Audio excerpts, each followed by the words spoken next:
Who or what is writing the script for your holographic 3D total immersion movie?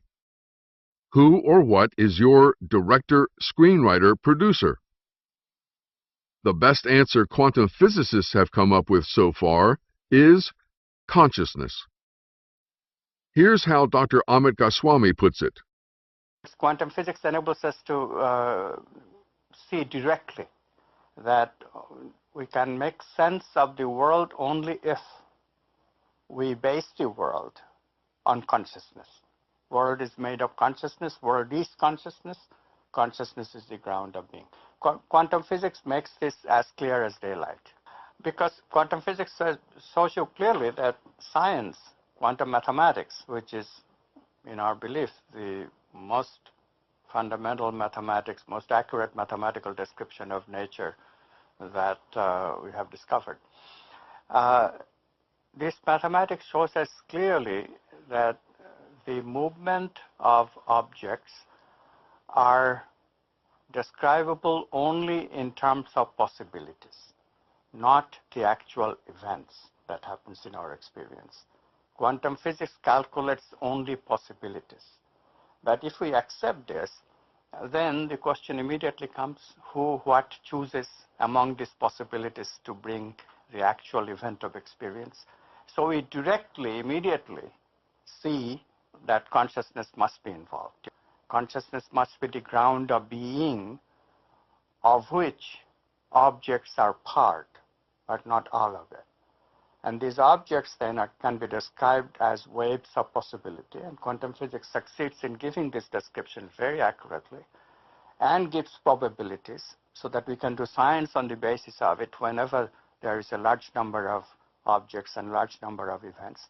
But when you speak of individual objects and individual events, then this very intriguing choice, the word choice by consciousness, out of these possible events, the actual event of experience comes in. And so, for the first time, science encounters free will. Consciousness is free because there is no mathematical description of the subject in our science. Only objects can be described mathematically, and only to the extent that there are possibilities. The question still remains paramount: who is the chooser? And when we see that, then we see that the chooser is free. There is freedom of choice. And of that freedom of choice comes our actual experience. Quantum physics enables us to see directly that we can make sense of the world only if we base the world on consciousness. According to Dr. Goswami, consciousness is the thing that chooses certain specific wave frequencies from unlimited possibilities in the field and downloads them to a human brain to create its holographic experience. So we are going to call this the consciousness model. We had the field model, the holographic universe model, and now we have the consciousness model. I want to be clear that this is not a belief system. There is a very big difference between a belief system and a model. A model is something you build or create based on the scientific evidence you have to date to test a theory to see how well it works. A scientific model is designed to be challenged to see how it performs when applied. On the other hand, a belief system is often formed in contradiction to the evidence at hand and cannot withstand testing and challenging. It's something you're emotionally invested in, attached to, and depend on. In fact, a belief system tries to avoid being tested or challenged at all costs, for fear it might fall apart. And then what would you do? With a model, if it doesn't work, you simply go back to the drawing board and try again. In other words, you're not invested or attached in any way to the outcome of a model, emotionally, mentally, or spiritually, as you are with a belief system. So, let's take a look at this consciousness model. First, you should know that not all quantum physicists agree with this consciousness model, because you can't study consciousness scientifically, as Dr. Goswami pointed out. Instead, they have proposed many other theories. But we are going to follow the vast majority who do use consciousness as the best answer. For example, quantum physics says something about the role we human beings play in the universe. It says that consciousness is playing a role. It says there's a secret underground that seems to be affecting the reality we live in, and that this reality we live in is not at all what it appears to be. Matter is not what we have long thought it to be. To the scientist, matter has always been thought of as sort of the ultimate in that which is static and predictable. We like to think of space as empty and matter as solid. But in fact, there is essentially nothing to matter whatsoever. It's completely insubstantial. The most solid thing you can say about all this insubstantial matter is that it's more like a thought. It's like a concentrated bit of information. At its ultimate level, say in M theory or string theory, reality is not solid. It's mostly empty space. And whatever solidity it has seems more to resemble a hologram picture rather than material, harsh, solid reality. It's a shimmering reality that seems to be very susceptible to the power of thought. What is the relationship between consciousness and material reality, whether or not the material world can actually be derived from a consciousness reality, or whether consciousness itself could even be the fundamental stuff of the universe, so to speak, instead of the cold dark matter or the other aspects of matter that physicists have been looking for. Maybe it has something more to do with consciousness, and in that regard, then we really can think about the universe as being more a state of consciousness, or more inundated with consciousness, much more so than the material reality that we normally look at. If you put it that there is an intangible world that affects the tangible world of our experience, and if you then say that's what quantum mechanics says, and granted that's a fair way of trying to put into English something which is very, very difficult to grasp, but it then will lead quite naturally to the conclusion that quantum mechanics says that there is a spiritual world that makes this choice, that there's another world that is intangible, that affects and influences the physical world. That intangibility, however, is itself the bedrock of physical reality. It may be intangible, but it is, and we can't really say what it is or why it's there, but it is in fact the most fundamental feature of matter. So you could say, well, if it's a feature of matter, that's not intangible. Matter is the most tangible of things. So, I mean, these are word games. The fact of the matter is that the matter is not what we have long thought it to be. There were some very interesting statements in that video. Let's briefly review a few of them. Fred Alan Wolf said, "Quantum physics says that consciousness is playing a role in the universe. It says that there is a secret underground that seems to be affecting the reality we live in." Notice the word affecting. Effect with an E means to achieve something and cause it to happen, or create, whereas affect with an A means to influence. So Fred Alan Wolf was saying, it says that there is a secret underground that seems to be affecting or creating the reality we live in. Then Dr. Jeffrey Satinover said, quantum mechanics says that there is a spiritual world that makes this choice, that there is another world that is intangible that affects and influences the physical world. Notice that Dr. Satinover goes one step further than Fred Alan Wolf when he says that consciousness both effects or creates and influences the physical world. Then Dr. Andrew Newberg wondered whether the material world can actually be derived from a consciousness reality, or whether consciousness itself could even be the fundamental stuff of the universe. So, the simplest and best answer to the question, who or what is choosing certain specific wave frequencies from the field and downloading them to a human brain to be converted into holograms to become the reality we see and experience is consciousness. So what goes in place of the laser gun? The answer, according to this model, is no, not Ed Harris, is consciousness. Consciousness is what is choosing specific wave frequencies from the field to download to a human brain to create its holographic 3D total immersion movie. Now, clearly, this is not a linear process as these graphics make it appear to be, but that's the limitation of two-dimensional images. I wish I had a hologram of this to show you.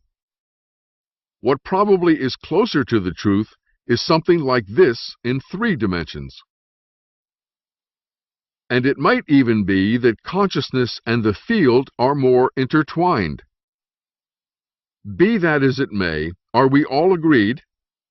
Consciousness is what chooses the specific wave frequencies from unlimited possibilities in the field that it wants and downloads them to a human brain, which then converts them into space-time particles, and out pops our holographic reality.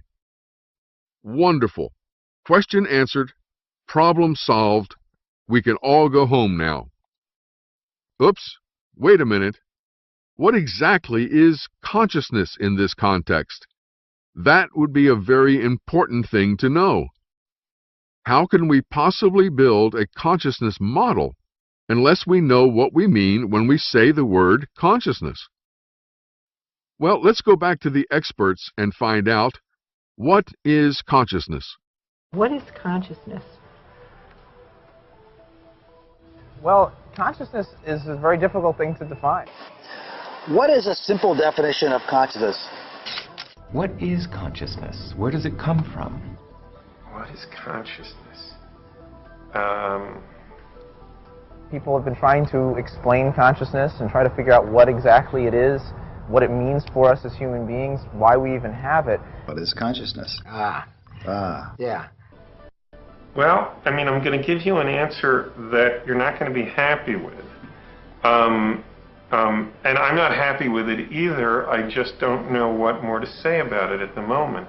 On a simple way of defining it, it has to do with awareness, and in particular, it has to do with awareness of the self. That's at least how we as human beings have self-consciousness, so that when we look in a mirror, we recognize that it's ourselves that we're looking at and not some other person or some other animal. There is one can use all kinds of other words: awareness, self-awareness, sentience, feelings, what people call qualia in philosophy. These just seem to me synonyms for it. They're not elucidating what's going on at the bottom of it. Let it suffice to say this. I'm putting myself back on the border again. The phenomenon of consciousness seems to me one of the points at which the collision between the scientific worldview and various anti-scientific worldviews are going to be the most acute. And it's exactly for this reason that I think it's an enormously important phenomenon. I applaud the honesty and integrity and humility of these experts in admitting they have no idea what this consciousness is that we're talking about. But we really do need to know, so let's dig a little further. For example, is consciousness the same as self-consciousness, or the same as awareness, as Dr. Newberg suggested? Or is it the same as sentience, or feelings, or qualia, as Dr. Albert suggested?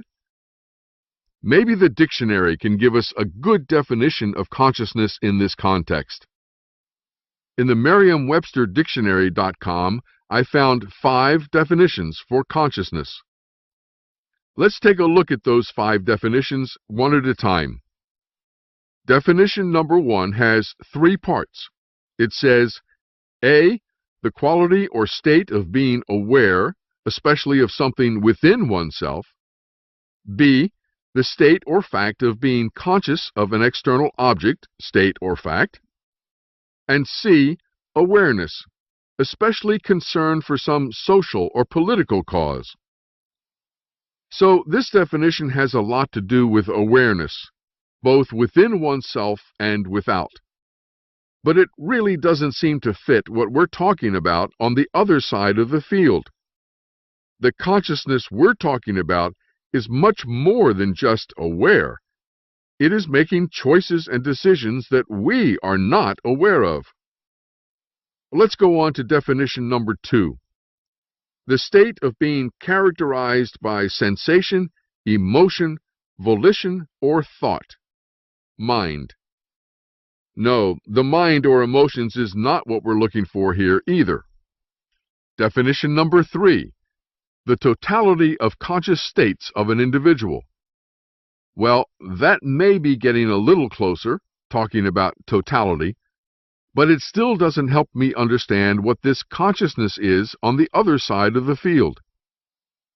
Definition number 4 is the normal state of conscious life, and that doesn't help at all. And definition number 5, the upper level of mental life of which the person is aware as contrasted with unconscious processes. First, we're definitely not talking about mental life here when it comes to the consciousness on the other side of the field. And then, in the experiments in Berlin with the left and right button, we certainly were not aware of the thing that was choosing our holographic experience. In fact, we didn't become aware of it for 6 seconds after the hologram had been chosen and downloaded to our brain. In fact, if anything, the choice of what experience we were about to have, pressing the left or right button, was definitely an unconscious process as far as we are concerned on this side of the field. Absolutely, absolutely. It seems that there's a lot of unconscious brain activity going on that is shaping your decisions, and that your consciousness comes in at a very late stage. So definition number 5 directly contradicts what we're looking for. Then I looked up self-consciousness and conscious and self-conscious, but nothing seemed to shed any light on this use of the word consciousness for whatever is on the other side of the field, choosing the experiences we have. So, when in doubt, let's try the Wikipedia. Consciousness is a term that has been used to refer to a variety of aspects of the relationship between the mind and the world with which it interacts. It has been defined at one time or another as subjective experience, awareness, the ability to experience feelings, wakefulness, having a sense of selfhood, or as the executive control system of the mind. As we say in the United States, that makes everything as clear as mud. But the one thing I think we can agree on after all this is that the word consciousness has a lot of different definitions, different connotations, and different uses, which is why we are not making any progress in trying to find out exactly what this consciousness is on the other side of the field. V.S. Ramachandran is director of the Center for Brain and Cognition and professor with the Psychology Department and Neurosciences program at the University of California, San Diego, and adjunct professor of biology at the Salk Institute. Rama says, "We may be forced to admit that consciousness, like infinity and the particle wave concepts in quantum mechanics, is a property that cannot be made intuitively straightforward. Consciousness, like gravity, mass, and charge, may be one of the irreducible properties of the universe for which no further account is possible." Or, as someone on the internet once put it, a definition of consciousness is as difficult as someone asking you why you like what you like. We're calling this thing on the other side of the field consciousness because it seems to be aware and it is making choices and decisions, things we normally associate with our own consciousness. But then we use the same word, consciousness, for other things on this side of the field, like mind and awareness and mental life and wakefulness and selfhood, that have nothing to do with what's on the other side of the field. So I think it's clear no one really knows exactly what this consciousness is, especially in this context, or how to properly define it. Remember that radio in Part 1 that we took to a tribe in the Amazon? Eventually, they figured out that the music they heard had to be coming from sound waves in the air they couldn't see, and the radio was translating those sound waves into music. I assume they would also at some point later take the next step and ask, who was creating those sound waves? And who was choosing to broadcast certain sound waves on certain frequencies so that when they changed the dial, different music would come out?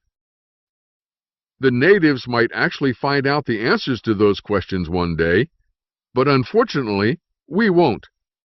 We are incapable of knowing, and always will be incapable of knowing exactly what this consciousness is, simply because we are on this side of the field. And our brains, at least according to Carl Pribram, are designed as holographic receivers and translators, and have no capacity or ability to access or process any information on the other side of the field. So anything we might say about what goes on the other side of the field is simply speculation. Basically, no one seems to know what this consciousness is, and that's probably the most truthful thing we could say at this point. We only know that something, which we are calling consciousness for the moment, must exist on the other side of the field that is choosing our experiences and downloading them to our brains. What we can do is build a model based on the scientific evidence we have at hand and see how well it works. So let's briefly review what we know from the science to be true to this point. Consciousness, whatever that is, chooses certain wave frequencies that it wants from the infinite number of possibilities in the field, downloads those specific frequencies to a human brain, which translates them into a holographic 3D total immersion movie by collapsing the wave function, and then projects that movie out there for us to experience as our reality.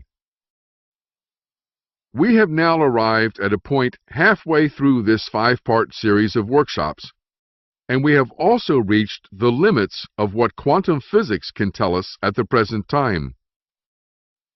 But a few minutes ago I said we were going to build a model based on quantum physics and the latest brain research to test certain theories of how this holographic universe might work, contrary to everything we've been taught to date. And we can still do that. After all, we're just playing with a model. This isn't rocket science. But we're going to have to switch now from quantum physics to metaphysics. And I want to be honest with you.